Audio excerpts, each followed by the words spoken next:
Welcome back to the show, everybody. We got some great headlines for you here. SEC versus Ripple, and the SEC has a new declaration. And by the way, John Deaton and Jeremy Hogan are going to shed some insight on this that are going to blow your mind. ADA price targets, $58 plus? Yeah, tell me when, because that would blow my mind too. CoinGeek chief Bitcoin historian on Fox talking about the difference between ETH and XRP. You're going to want every bit of it. New FBI division. And how about Ripple partner KFH, the Kuwait finance house? We're going to talk about that and the Ripple infrastructure for, I believe, all the money. You know, there's nothing like seeing it, because seeing it is believing it. Somebody roll that beautiful intro.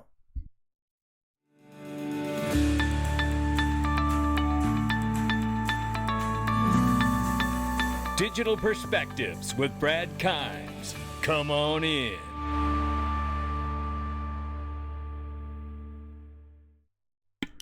Welcome back to the show, everybody. You can follow me on Twitter at BackupBradleyAbove and everything that we're talking about here today. Give us a follow there and make sure you watch out for Sunday morning. We're going to be back with the live stream on Facebook at Digital Perspectives News. No spaces. Sunday morning between 9:30, 9:45 a.m. Eastern time. Make sure you check us out. Market cap this morning and mid-morning, just about lunchtime here, $1.963 trillion market cap, ladies and gentlemen.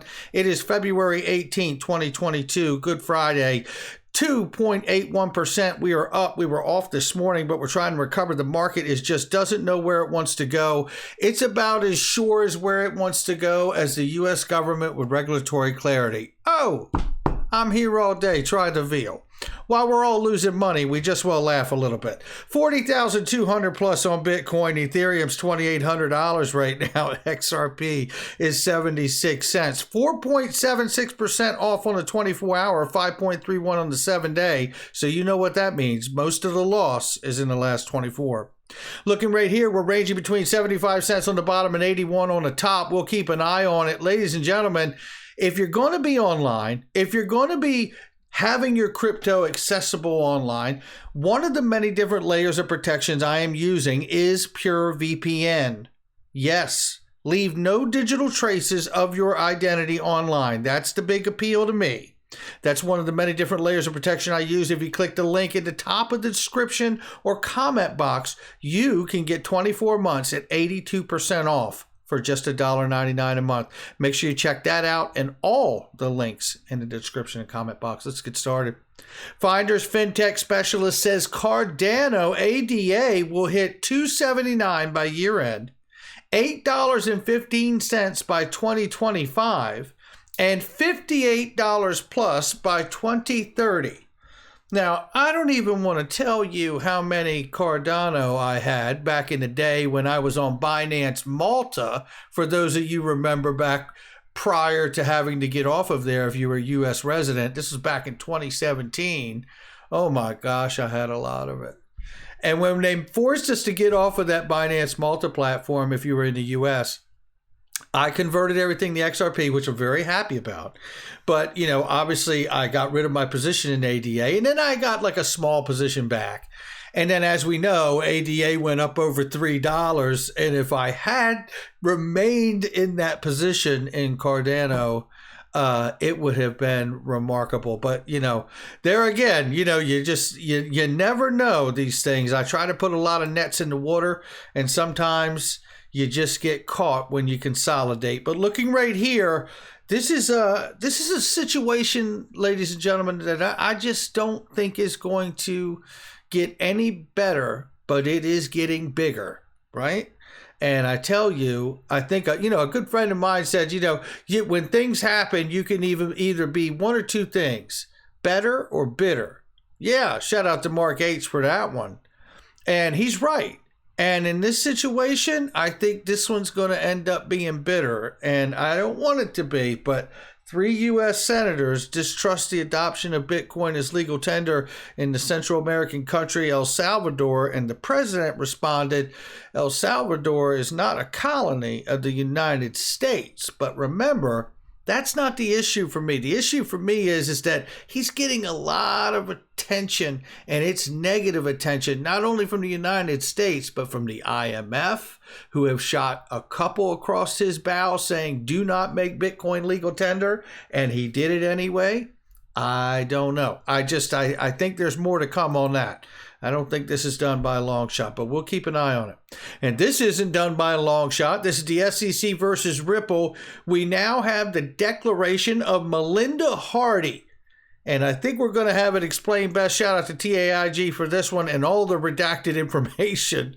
What I'm going to do is take you through this because I had a post here, a tweet here, and it was picked up by John Deaton. Shout out to you, my friend.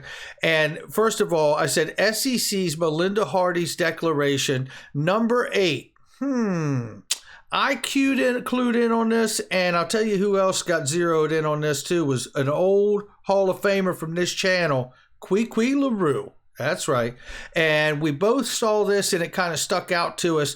This is a partial quote from there. The speech was providing guidance that would indicate to the public how staff throughout the SEC would handle issues relating to digital assets. But the judges ruled it's a personal opinion from William Hinman's speech. And now the SEC is actually claiming that it's not personal opinion of William Hinman, nor is it the view of the SEC. They're now claiming it is the view and position of corporate finance department within the SEC. I tell you, this is just getting uglier by the day. And here's Jeremy Hogan here. He says, I'm reading it, but can't quite believe it. Now the speech wasn't Hinman's personal opinion at all, but intended to convey the Department of Corporate Finance's position on digital assets. In the legal world, this is as crazy as it gets. The Ripple lawyers must be chomping at the bit. And I tell you, so now it's not the SEC or William Hinman's favor to the ETH and the ETH gate. It's the whole Department of the Corporate Finance. Got it.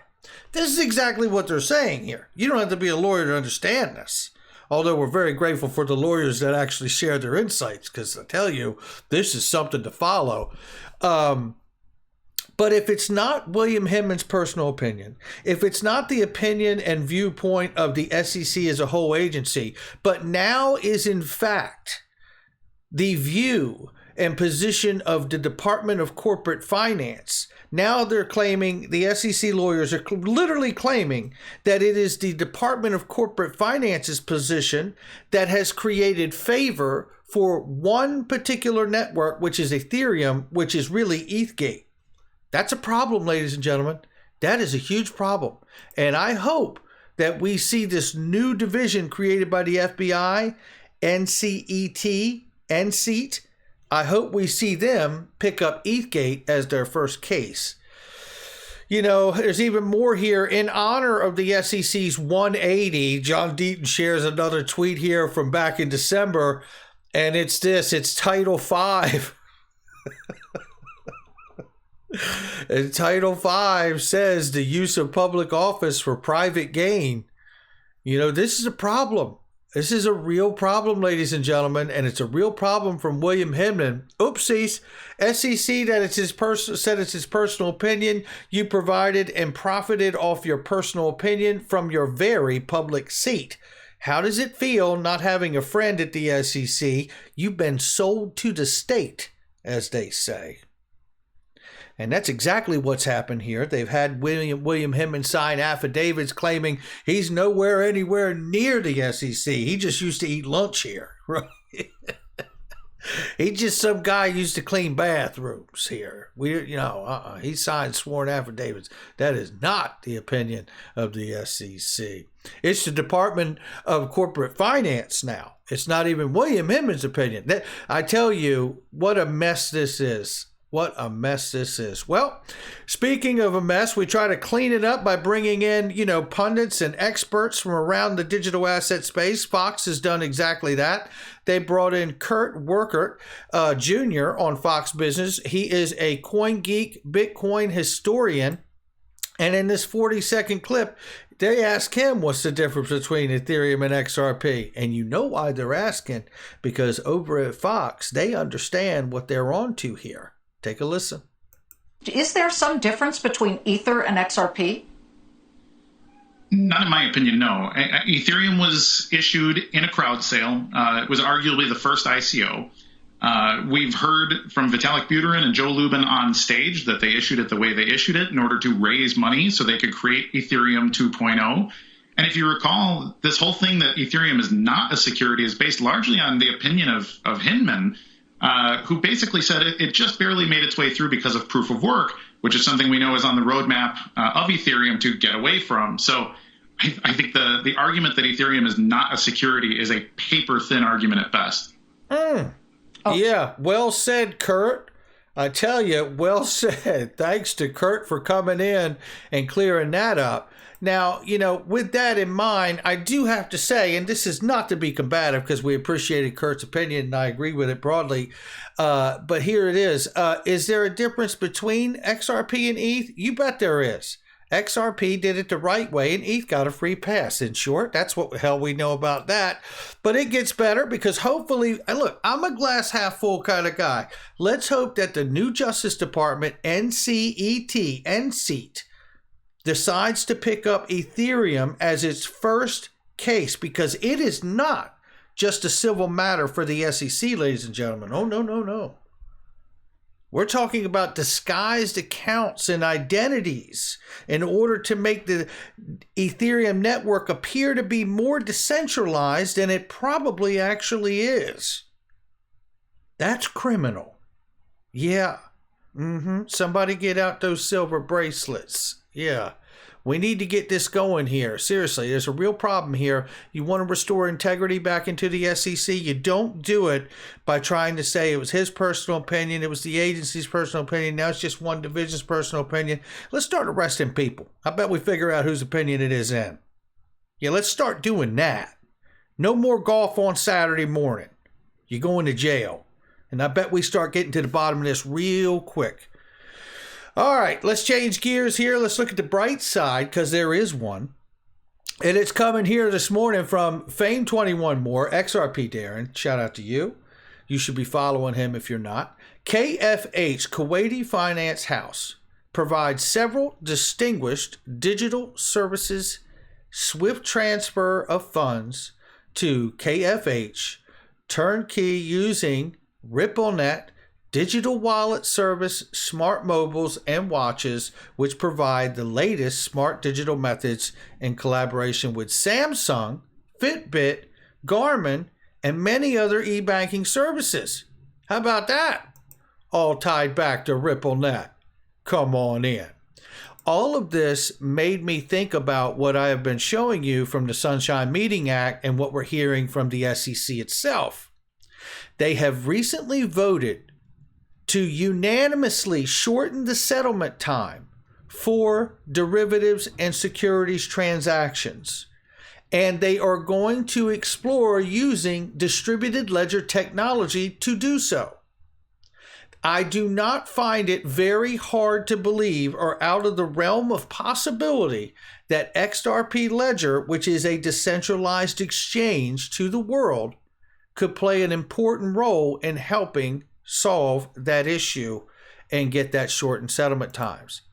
I want to play for you right here a clip from just about a week or so ago of them voting to explore distributed ledger technology and speed up settlement time, and a unanimous vote. Take a listen.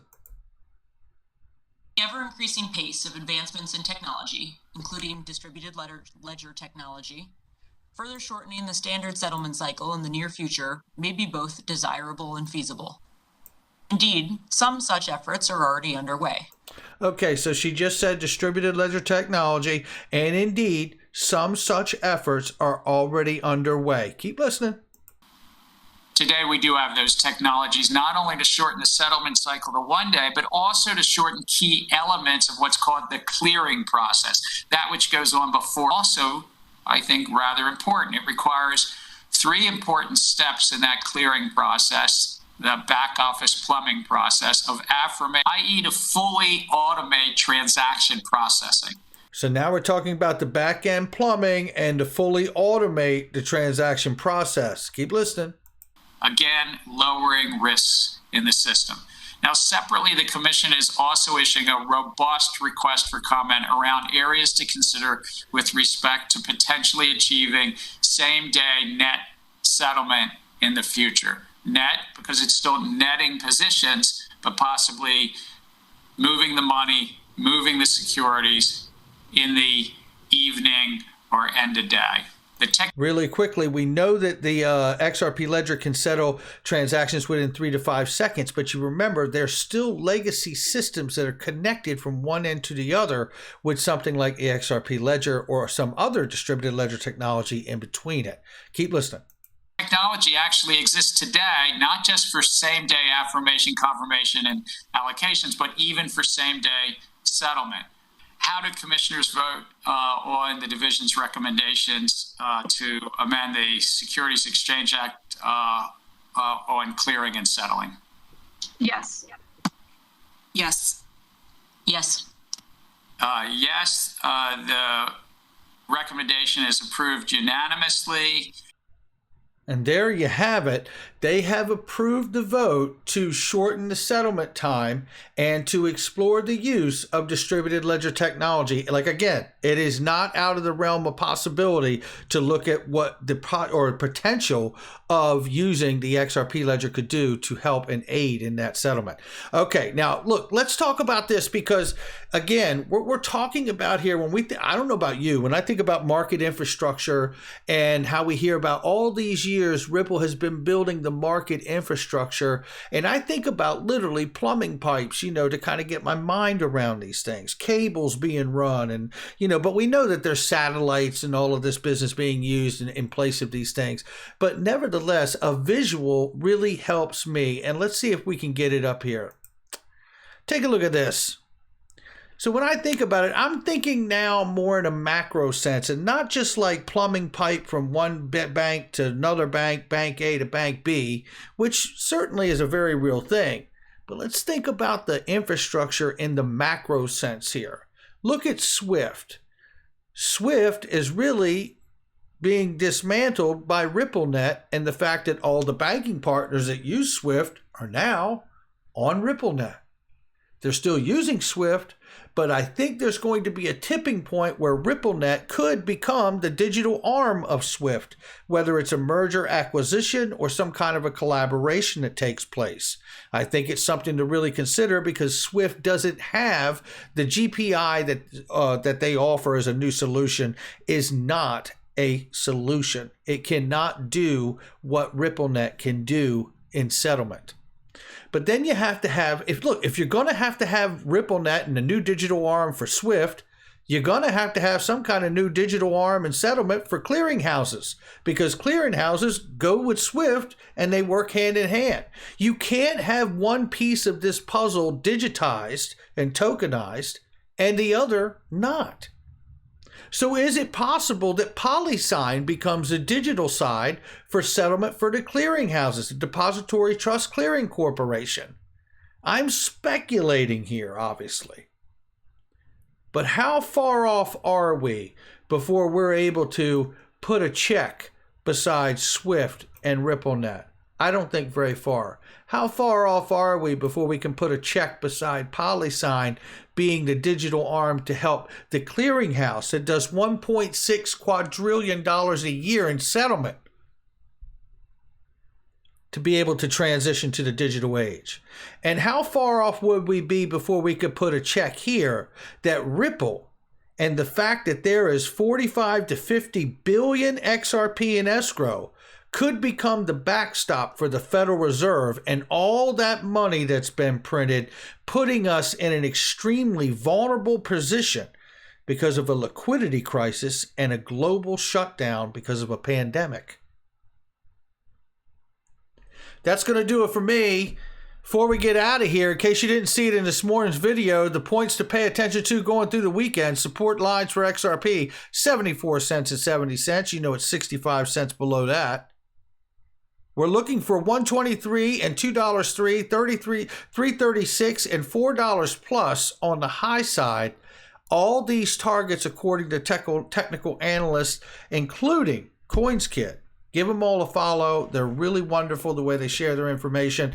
And you know what? It's amazing to me that what we're going through with the lack of clarity and the lawsuit itself, that all of these price targets are still within reach. Not financial advice from me or anyone else. That's going to do it for me. Check out all the links in the description and comment section, and I'll catch all of you on the next one.